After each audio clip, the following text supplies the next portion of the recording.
Are we on the 14th book of Yisrayl?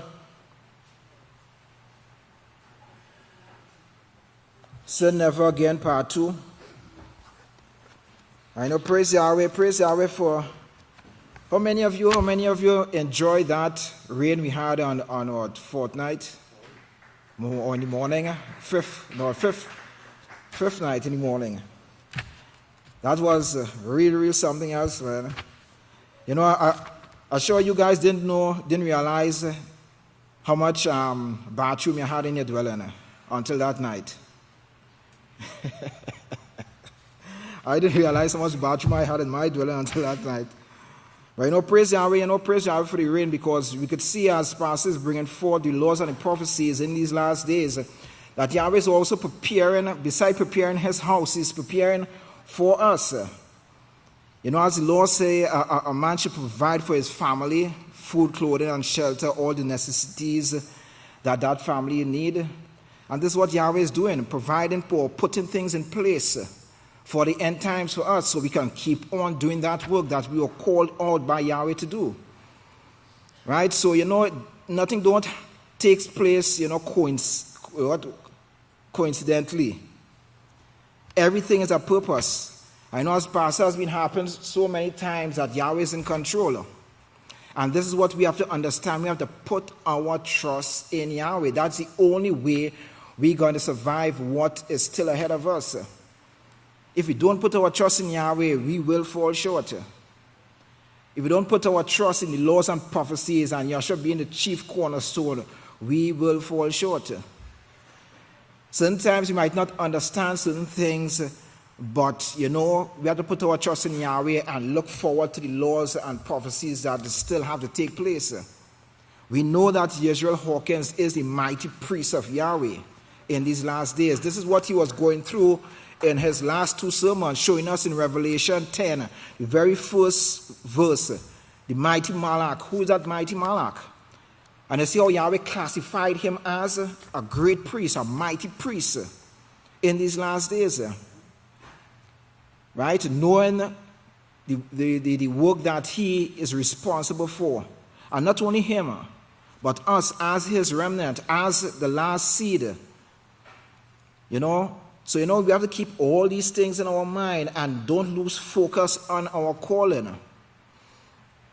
So we are on chapter 2, the Vatican Church, the temple of the gods, partly patterned after Yahweh's kingdom given to Moshe. And we remember Yahweh gave this whole design to Moshe.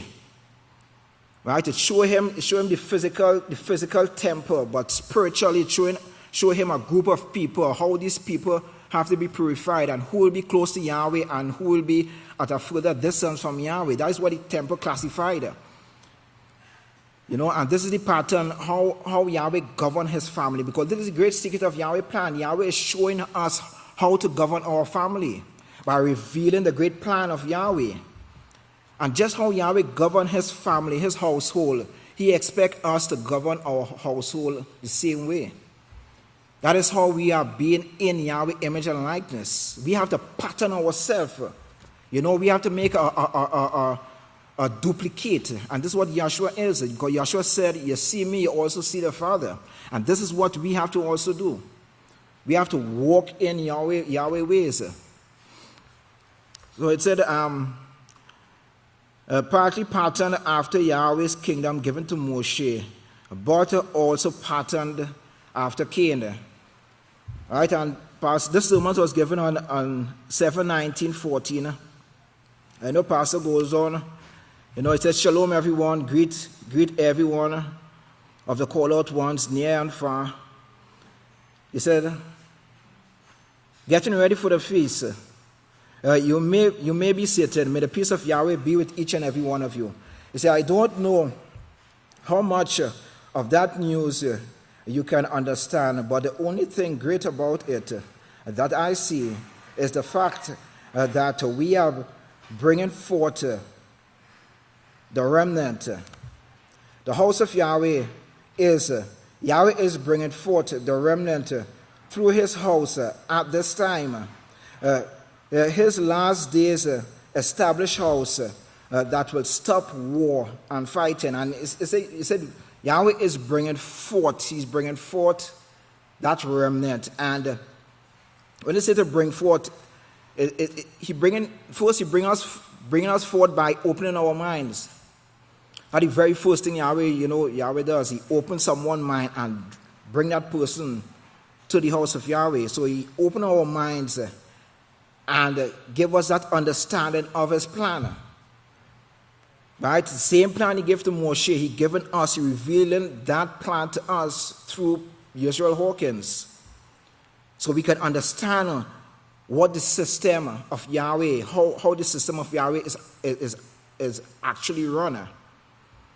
Right? So when we make it on the sea of glass and Yahweh give us our position, whatever position Yahweh gives us, we wouldn't be, thinking about, what to do at, whatever scenario, whatever instance, whatever thing play off. We actually have that teaching. That's why he said Yahweh created the earth to train mankind. And this is what we are doing. We are being trained, or Yahweh is bringing us forth with the teaching that comes from the house of Yahweh, which is the teaching, is the laws, the prophecies, and Yahshua being that chief cornerstone. That is what our foundation is based on.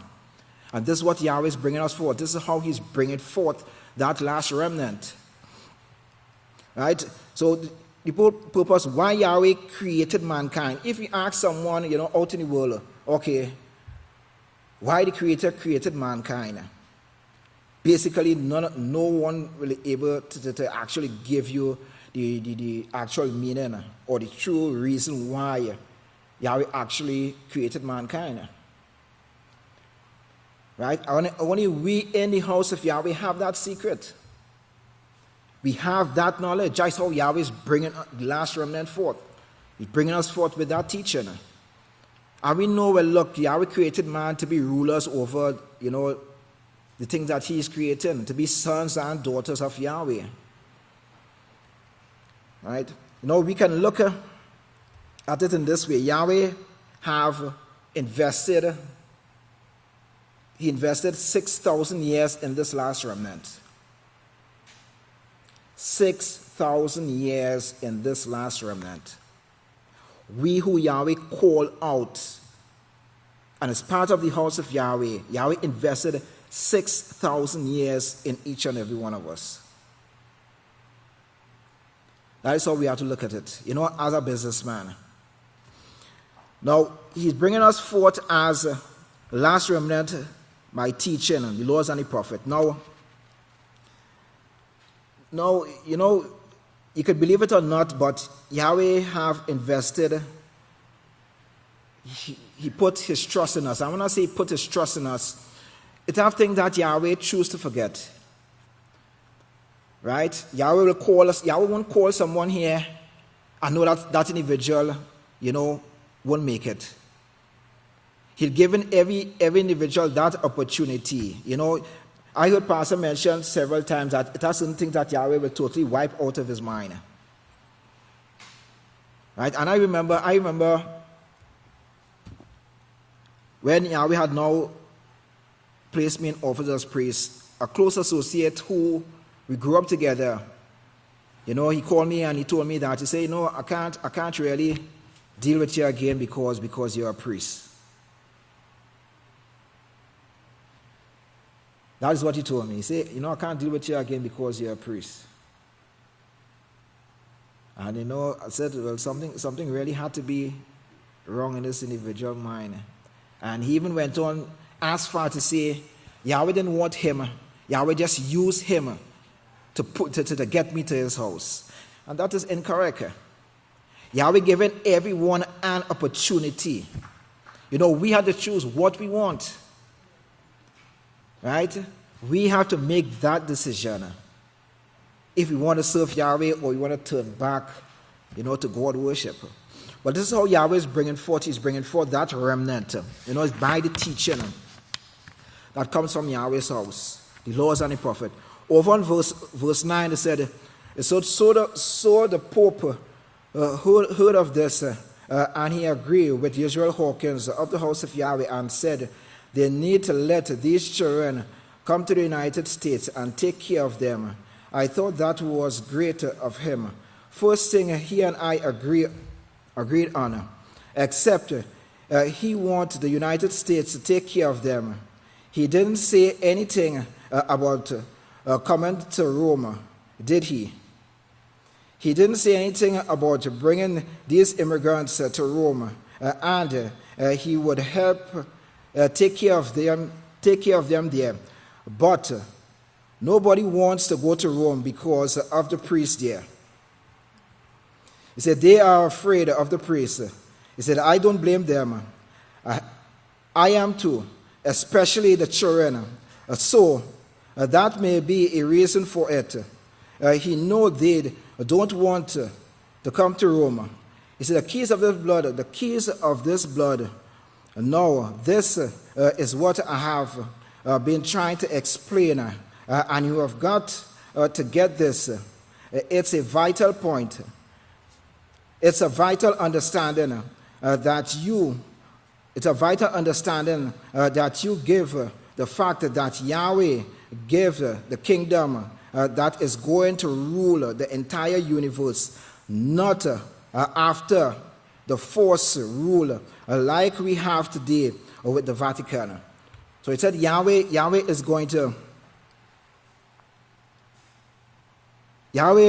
kingdom is going to rule not by force. And we see certain things, or in the days of Solomon in 1 King, where it showed that, it said a regular slave, he will only have to work, I think Pastor said, like 3 to 4 months. He said he could work more, but in that 3 to 4 months that he worked, he have enough where he earned to support his family, all the needs that his family wants, well taken care of. Only 3 to 4 months. You could work 30 years for this BC system, and you still can't provide enough, for your family.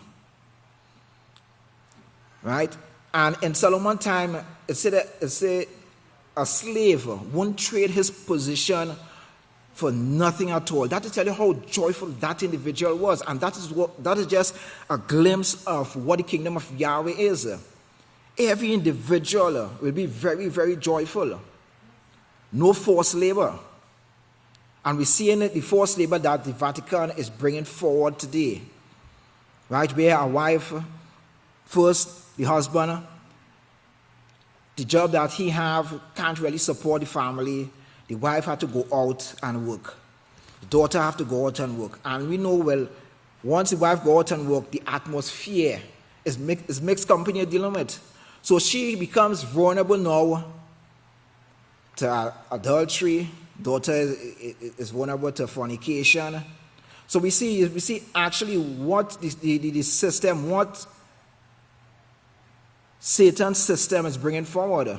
Number one, when she was joined to Yahweh, Yahweh provided every single thing for that individual. She was well taken care of.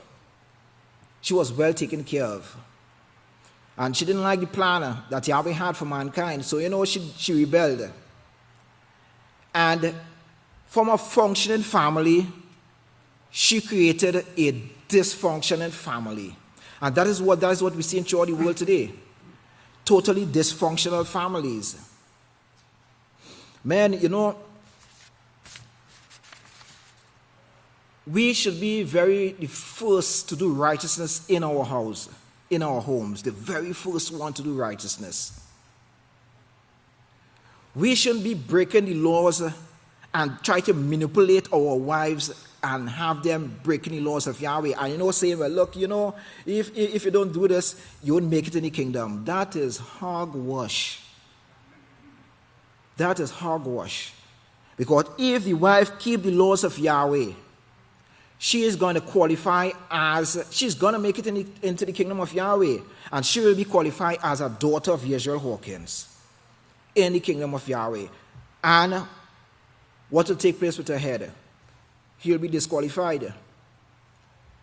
And if you read very carefully, the Apostle Shaul writing, Shaul explained this to us.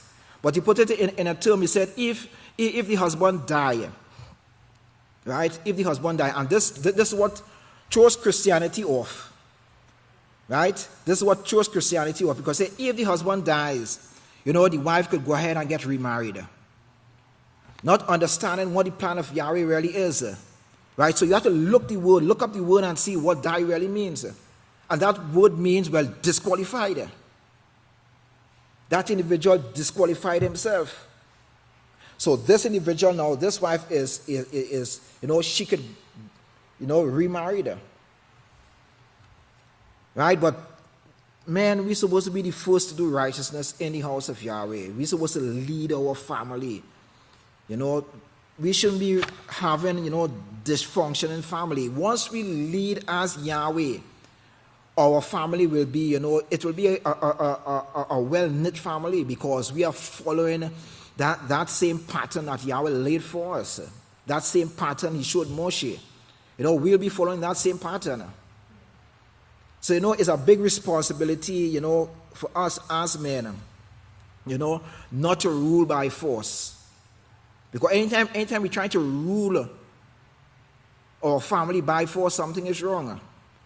We're not following that set pattern. We're not following that set pattern. We are following that old pattern that the Vatican, is bringing forward. Rule by force. You say what you do what I say. That type of stuff. Whereby we should be keeping the laws of Yahweh and our family looking towards us. Just as the scripture said, look to Yahshua, look to his example that he set. It's the same thing with us. Our family should be looking towards us. Because you remember Yahweh said, well, look, this individual, the female is the weaker vessel. Right? We are the stronger vessel in keeping the laws. And that is what we have to do. We can't really rule by force. Anytime we're ruling by force in our houses, something is definitely wrong. How can two walk together unless they're in unity? They have to be in unity. Let's continue.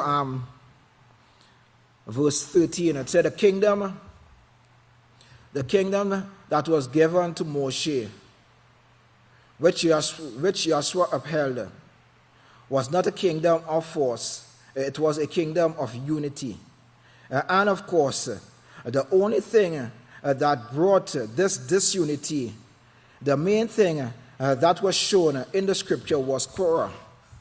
And we know we had a history of Korah, what he did. He said, no, Yahweh brought that forth to show you how this disunity could upset the kingdom. And Yahshua showed that no one is going to make it into the kingdom of Yahweh unless you are total in unity with Yahweh.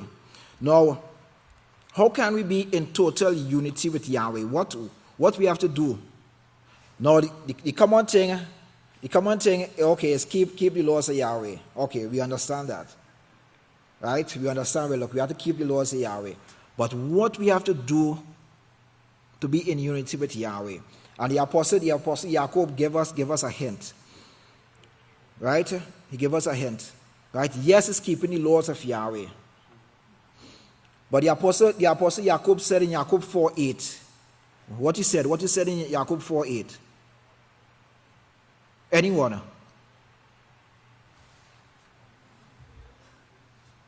Go ahead and look it up. What he said in Jacob 4:8. Because this is one of the things he gave us. Yes, we understand this. We have to keep the laws of Yahweh. Any child in the house of Yahweh, can say, well, yeah, we have to keep the laws of Yahweh. That is definitely right. But what Jacob 4:8 said, that's right. He said to draw near to Yahweh. Draw near to Yahweh.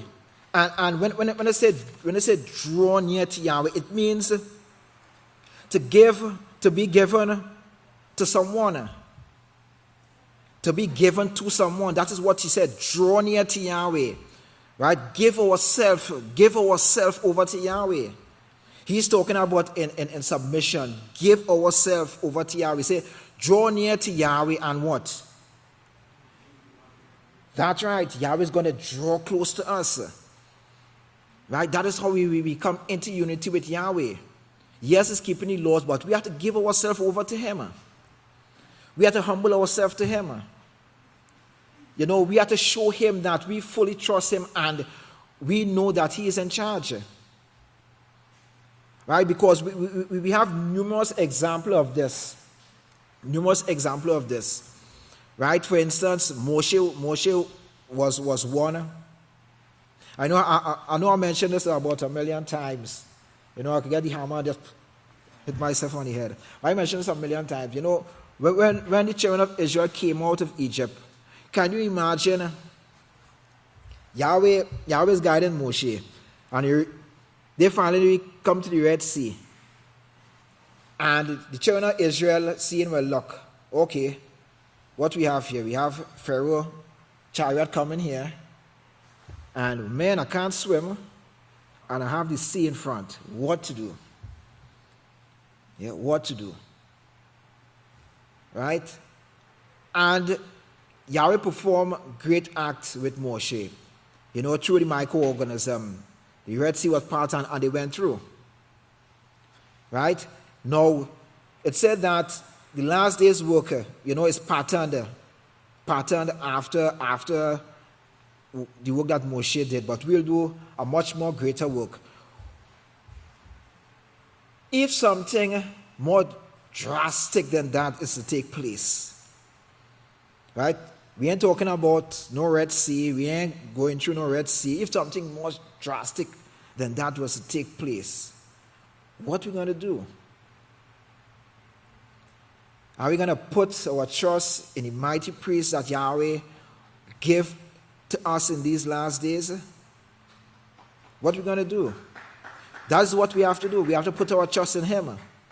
And when I say put our trust in Him, He is Yahweh's representative. So basically what I'm saying, we put our trust in Yahweh, yes, but it's the one that Yahweh sent to lead us, you know, out of Egypt in these last days. That is what we put in our trust in. So you see, that is how we join close to Yahweh. Right, by submitting ourselves to the teaching that comes from the house of Yahweh. Now even when it said, I think it's first Yachanan, I believe it's 5:3 or 5:2, where it said the laws is not grievous.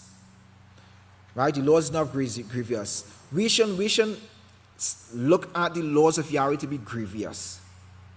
We have to look into the laws and try to understand. Right? The purpose. If we don't understand the purpose, we could try to we have to try to understand the purpose why Yahweh put, you know, this law governing this and in this. That's how we have to look at the law. We have to look at the law in that way to gain more wisdom. That is how we look into the law of Yahweh, to gain more wisdom. So we shouldn't look at the law as grievous. You know, and this is what Christianity paints for us. Oh, those old laws from the old God, those laws is hard to keep. You know, man, look at you poor people. You can't even, you know, go to the movies. You know, you're around this 44 acres with 10 feet fence, barbed wire all around, and you can't get out. Oh, you so poor people. You know, that is the image they're painting. Don't get hooked up with that. Right? Don't get, you know, intimidated by these things. Focus on the law. Try to understand the purpose of every law. Right? That is how we become holy. Right? By understanding the laws and you know, loving the laws of Yahweh. That is the stage we have to come to, actually loving these laws and not saying, well, look, the laws of Yahweh is grievous or anything like that. Okay, let me to move on here because time is flying real.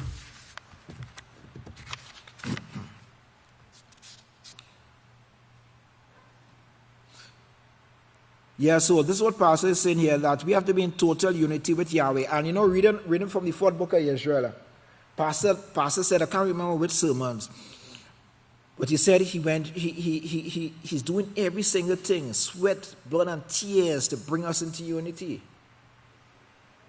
Every single thing he's doing to get this congregation into unity. And this is what Yahshua is saying here. We can't make it into the Yahweh's kingdom unless we have that unity.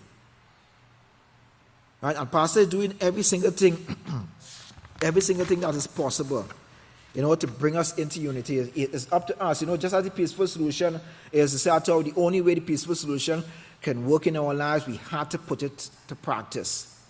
The only how the laws of Yahweh could work in our lives is we have to put it to practice. Right? That is what we have to do. Put the laws to Yahweh to practice. Okay, let's just look quickly at verse 17. It said, "No,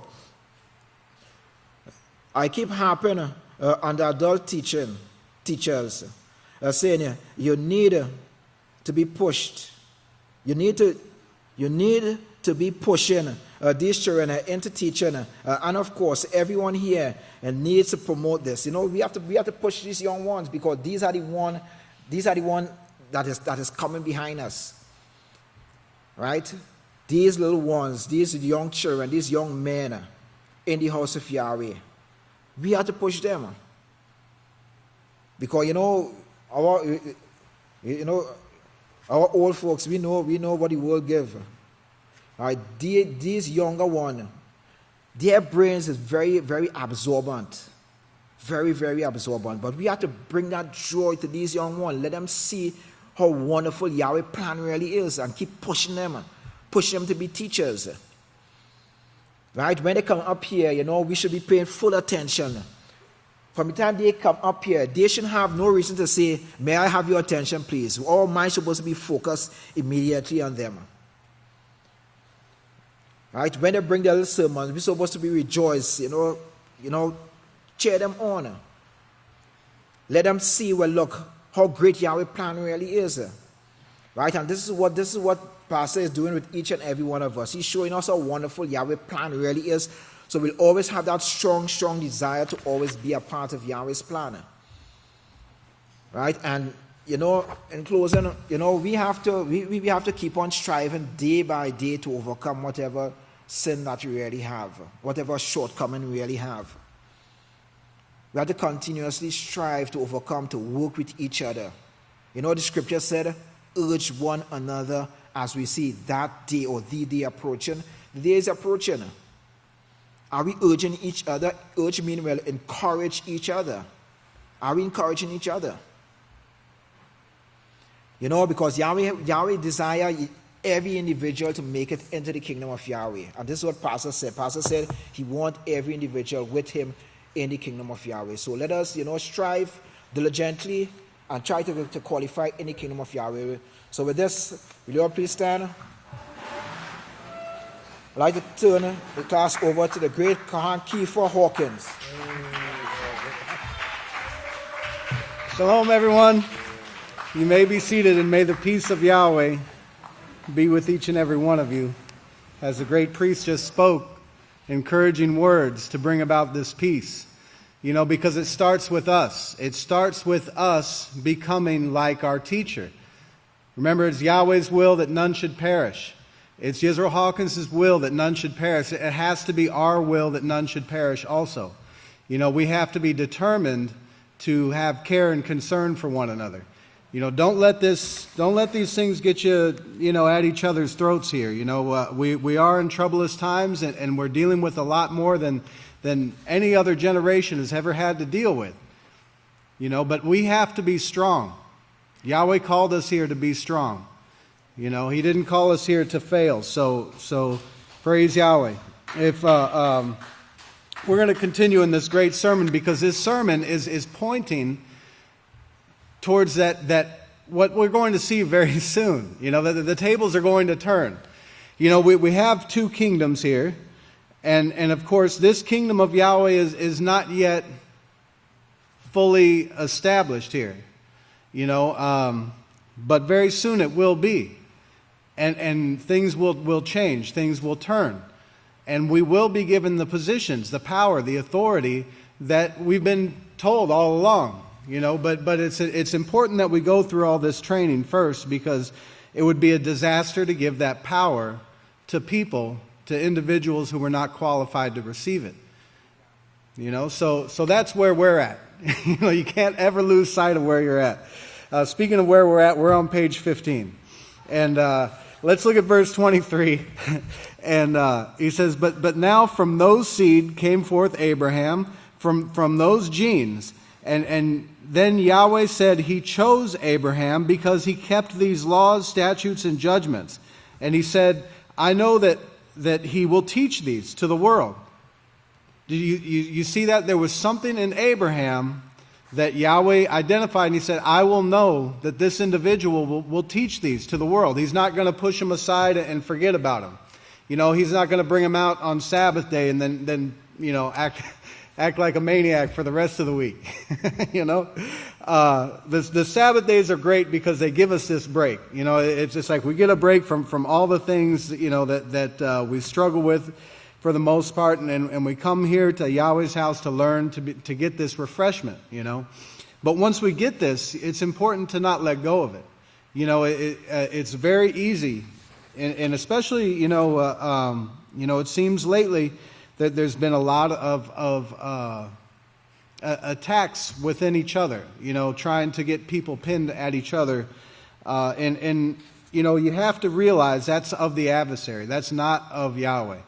Yahweh didn't bring us here to divide us, and if we'll get to all this in the sermon. I'm kind of getting a little bit ahead of myself, but in verse 26, remember this. Remember, one of our students this morning was showing you the importance of eating salt. And it's these little things that we might consider to be little things. It's actually a huge thing that we need to be doing every day and taking seriously.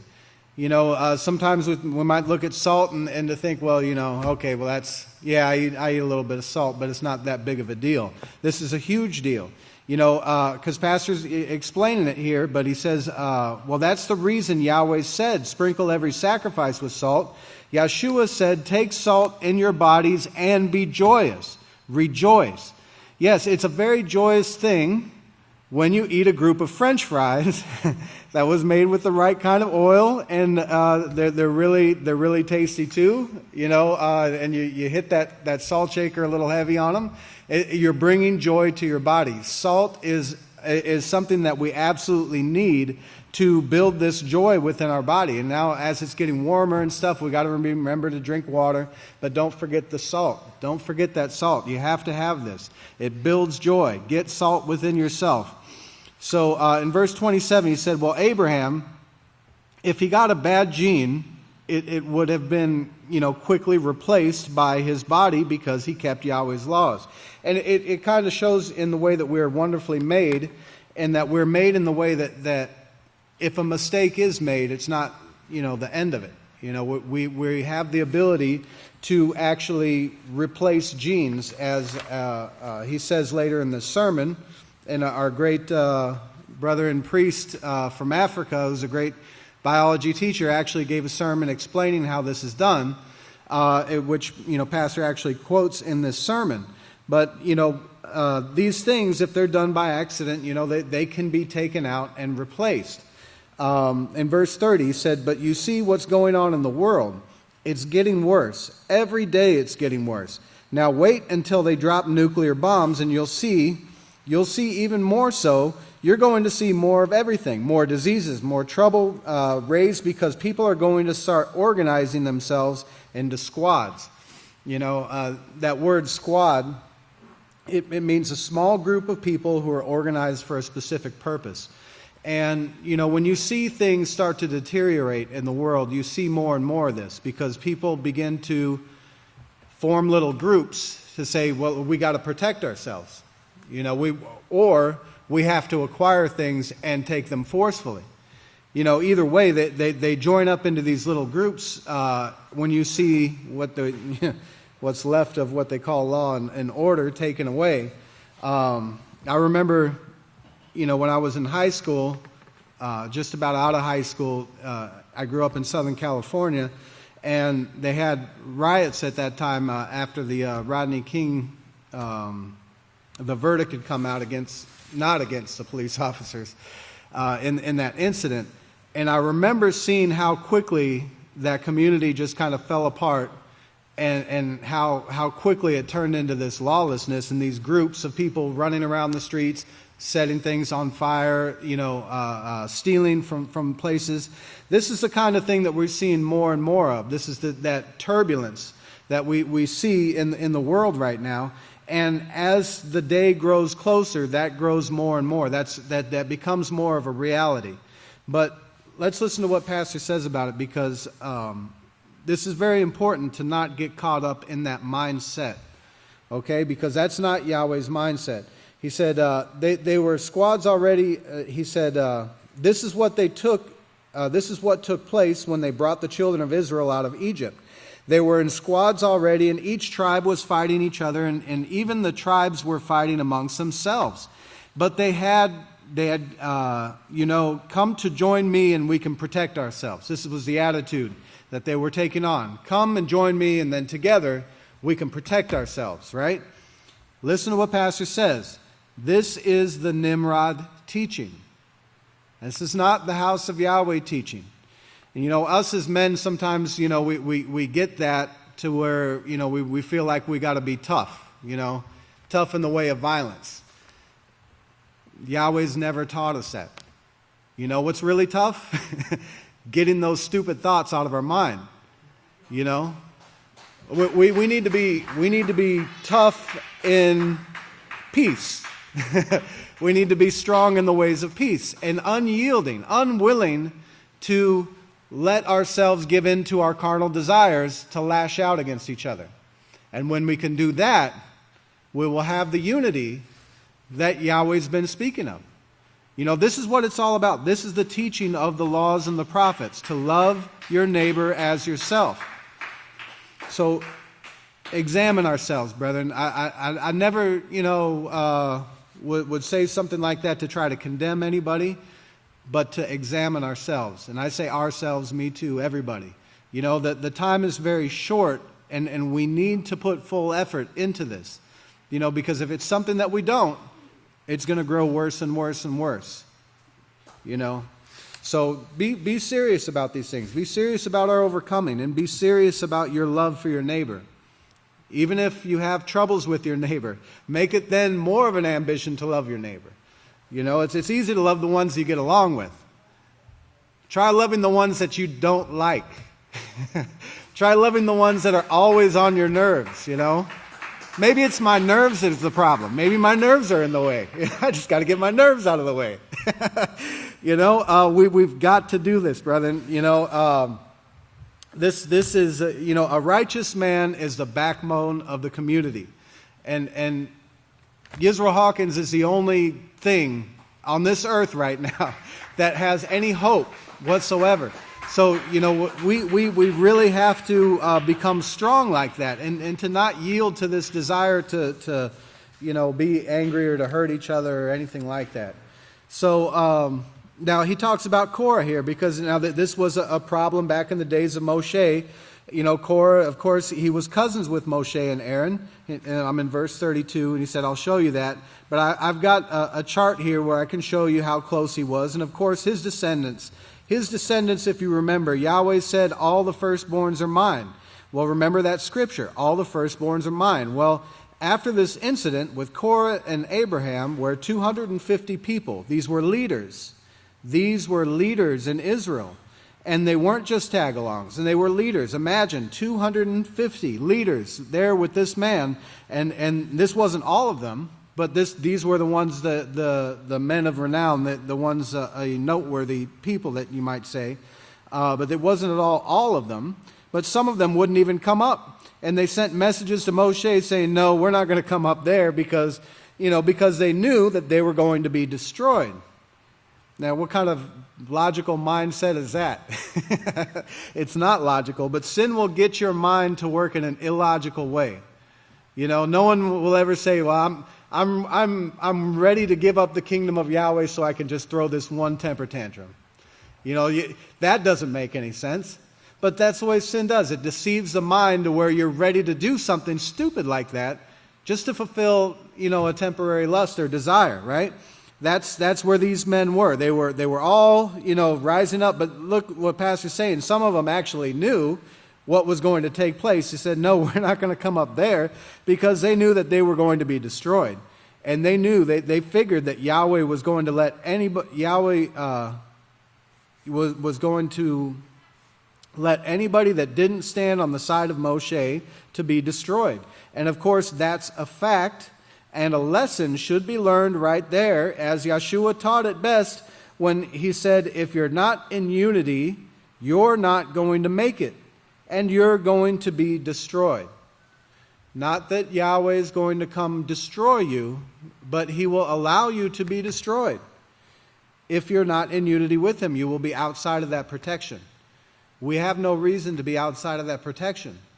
We all come to the same place. We're all fed the same food. We're all, take part of the same things, right? What makes the difference is what we do with that.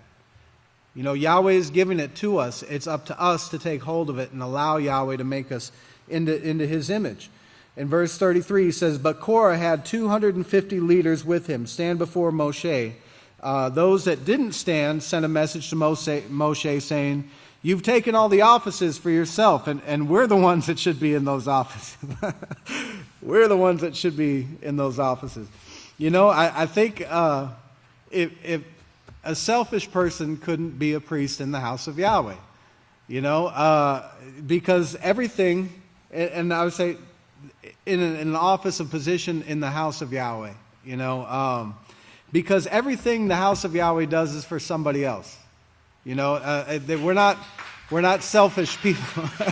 Yahweh is not breeding us to be selfish people here. All the work that we do is for the care and concern of others. I always try to explain that. When a man becomes married, that's it. It's like everything you do is going to be for your family, which is great. But people who have the wrong idea and think that I need somebody to cook my food and wash my clothes and clean my house so I can lay around and do nothing. That's not what it's all about at all. That's not the family of Yahweh. Yahweh's family is a family of servants, and we joyfully serve one another.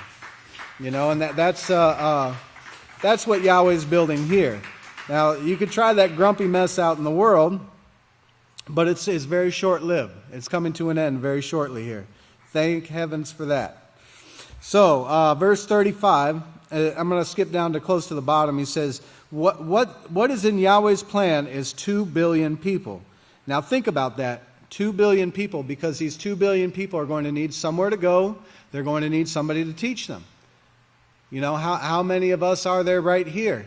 What are we going to do with 2 billion people? Right? Yahweh shows us how we're going to deal with it, right? But he says, but that's a reason teachers are going to shine like the stars in heaven, because you're going to be given great glory. Okay?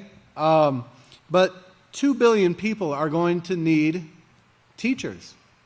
When we all first came to the house of Yahweh, there was somebody here, a group of people here, depending on when you came, or some of you old timers probably remember when there was just a handful.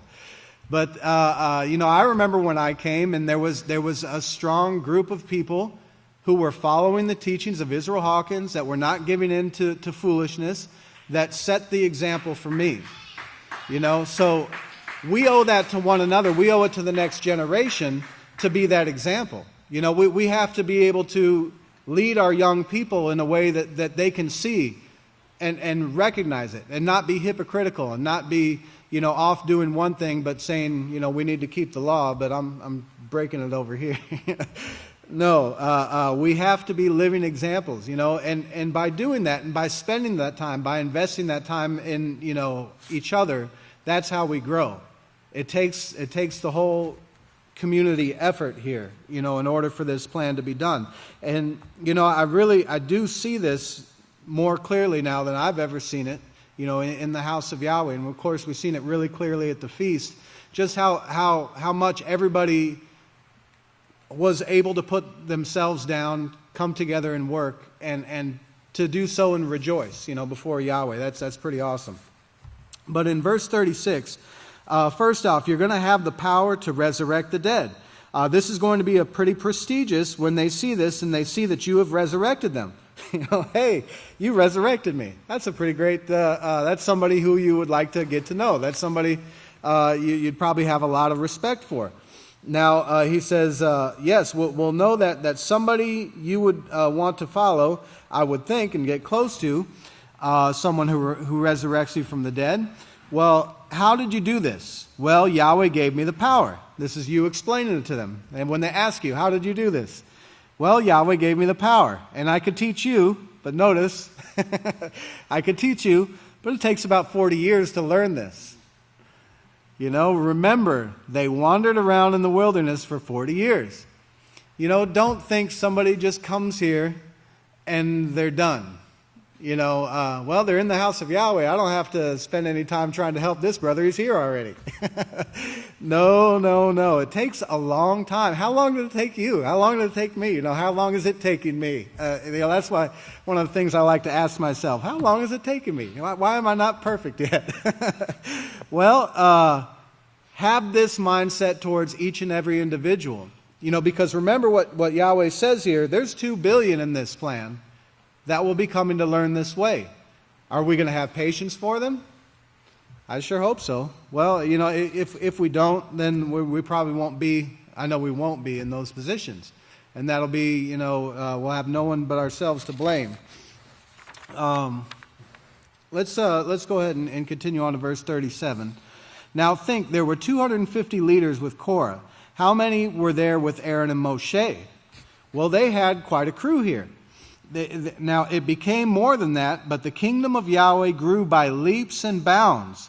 It didn't sit, it grew, as it does today. The kingdom of Yahweh, the house of Yahweh, the message of the kingdom is growing. It's growing by leaps and bounds. There are many people talking about this. All over the world, people are talking about what's taking place right here. Because they recognize this to be the truth. Even if not all of them are ready to come here right here at this second, don't worry, they will come. What needs to take place right now is us getting ready for them to come. Because we have to be strong leaders ourselves. And in order to be a strong leader, you have to be a strong leader in self-control and governing yourself. And then you'll know how to teach others. When you got bite marks all over your tongue from biting your tongue, and you figure out how to do it, how to get that tongue under control, you'll be able to teach others. And it'll be an easy thing. Now, he says, the kingdom of Yahweh grew by leaps and bounds. It didn't sit. And by the time they reached Jerusalem, Solomon built the temple, but the kingdom had spread to all nations and all areas all over the world because they kept leaving and going out and settling in other places, and they're teaching this kingdom. But this kingdom was not Yahweh's at that time. It had been taken over by violence and force, Okay, violence and force. Those are the things that we can never allow to come up again. Never. Verse 38. Even the house of Yahweh that Solomon built, they forbid the name of Yahweh. They forbid the name of Yahweh to be called there any longer. It had to be called, the house of God or the house of the Lord or the temple or whatever. Ways that Satan had there to forget the name of Yahweh. To get people to forget the name of Yahweh. Remember the scriptures, because they're very, you can always rely on that as a source of truth. But, in the scriptures it said that they actually devise and scheme and make plots for my people to forget my name, for Baal, for the Lord, right? So, and we see this actually took place and still does take place. They're still looking to cover up all the tracks of righteousness. Now in verse 41 on page 18 he says, now if you're righteous as Yeshua, the apostle said, then you're Abraham's seed or children, heirs according to the promise. This is important for us to have stuck in our head, that we will be heirs according to this promise. That Yahweh gives promises and they can be totally relied on. You know, He's not like a lot of people that we see in the ways in the world. Their word doesn't mean anything. You know, yeah, I'll do that. What does that mean? Nothing. You know, I can't rely on. We can't rely on the people of this world at all because they haven't been trained in that very thing. But Yahweh is not like that. When Yahweh promises something, it's done. It's set. It's irremovable, right? So when He promises us that we will be heirs of this kingdom, of course, if we do our part, we will be heirs of this kingdom that will put to shame the one that's on the 7 hills of Rome. It'll put that kingdom to shame. But that's what you're seeing operating there right now. That was given to Moshe. That kingdom has grown. It's grown like crazy, and it's took over the whole world. But it's mixed. It's mixed with weakness. And of course, Pastor shows right here what this weakness is. He says the weakness is, of course, sin. The strength that it still has, as Daniel showed, the strength of this mighty statue that he saw in this mixture of clay and iron, well, that's the weakness of sin that brings. It weakens. All right? It weakens the law to where it can't or it doesn't have the strength to control the mind. We need Yahweh's law to control our mind. All right? So when we allow sin to enter into our mind, it weakens that ability. So what's in control of our mind? Confusion. I don't know why I'm angry. I'm angry. All these things that we just said. We were talking about Korah there. This is how it takes place. This is how it takes place. A little bit of sin allowed to enter into the mind. We have to guard our minds with all diligence, as the Scripture says. Be very, very, very careful what you allow into your mind. What are you watching? How are you, spending your time after work? What are you doing? And it doesn't necessarily always have to be worldly entertainment. It could be a brother's mouth. It could be a brother's mouth talking some stuff that you don't really need to hear. It could be gossip. Gossip is a great way for Satan to get her plan out through the camp. A little gossip here and there. I don't even know if I could trust that priest over there. A little thing like that. It finds a little resting spot in a person's mind, and then something might take place, and they remember that. Oh, so-and-so said he couldn't even trust that guy. Huh. I'm not going to listen to him. That's how easy it is. We have to be very, very careful with our tongue and be very, very aware of the words that are being spoken amongst each other and be very quick to bring a rebuke. Don't let an unrighteous conversation go around, and you don't have to do it disrespectfully. You just correct sin. Don't allow sin to take place. That's what we're doing here is we're training to never allow this sin to come back. So we're showing to Yahweh right now, if we're going to allow it in our conversations, well, we're not very strong in our job yet, are we? We still need more on-the-job training. And we'll continue to get it, But I praise Yahweh for it, because we need it. So in verse 42, he says, in Yahweh's laws, it converts the whole person. Remember that. Psalms 19, I believe it is. The laws of Yahweh are perfect, converting the whole person. Now, they don't have that. It brings unity, in other words. It brings unity to your life. Being in unity with Yahweh, but they still don't have that strength. They don't have that strength. They've lost it. And we've seen people here come to the house of Yahweh that had it at one time and that have lost it. And you see how, that they've totally lost it. They don't have any understanding anymore. Well, take that as a warning. Don't allow it to be you next. Don't allow it to be us. We really have to fight hard to finish this race, and to be determined at this. This is a very important time that we're in right now, to be strong. To be strong in our overcoming and our standing for the kingdom of Yahweh. But he says, in verse 43, well, now I will let them go their way. This is Yahweh saying, I will let them go their way. And remember, he said nothing would be withheld from them. So he said, all the Levites are now mine instead of the firstborns. Well, he had already had his firstborn, had his line going, and nothing was going to break that plan. Nothing. Nothing is going to break that bloodline. He had it going his way. Yeshua was born from it, and yes, he's the one who was sinless. And look, he was tempted in all ways, just like as we are. Just as we are, but he proved that you don't have to yield to temptation. Praise Yahweh. Because guess what? Now it's our turn to prove that too. It's already proven.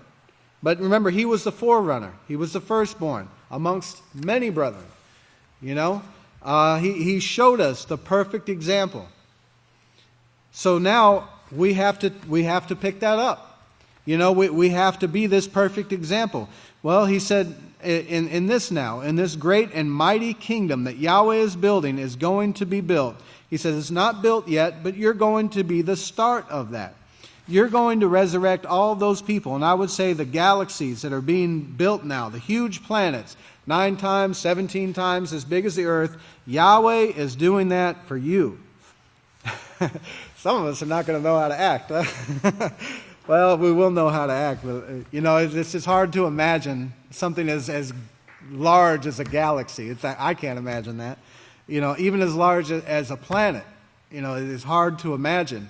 You know, when for all of our lives, most of us have been, you know, living like sardines, one right next to each other in a can, you know. But this is not, you know, this plan that Yahweh has is going to be to give us not to just have a bunch of empty space, of course, but you know, for us to govern, you know, to govern those great and awesome things that Yahweh created. And of course, down in verse 45, he says, Yahweh says they will learn war no more, sin never again. Will forever be allowed in this kingdom. Why? Because you're going to be the rulers of it. If we sin, never again. So, brethren, please take that and run with it. All right.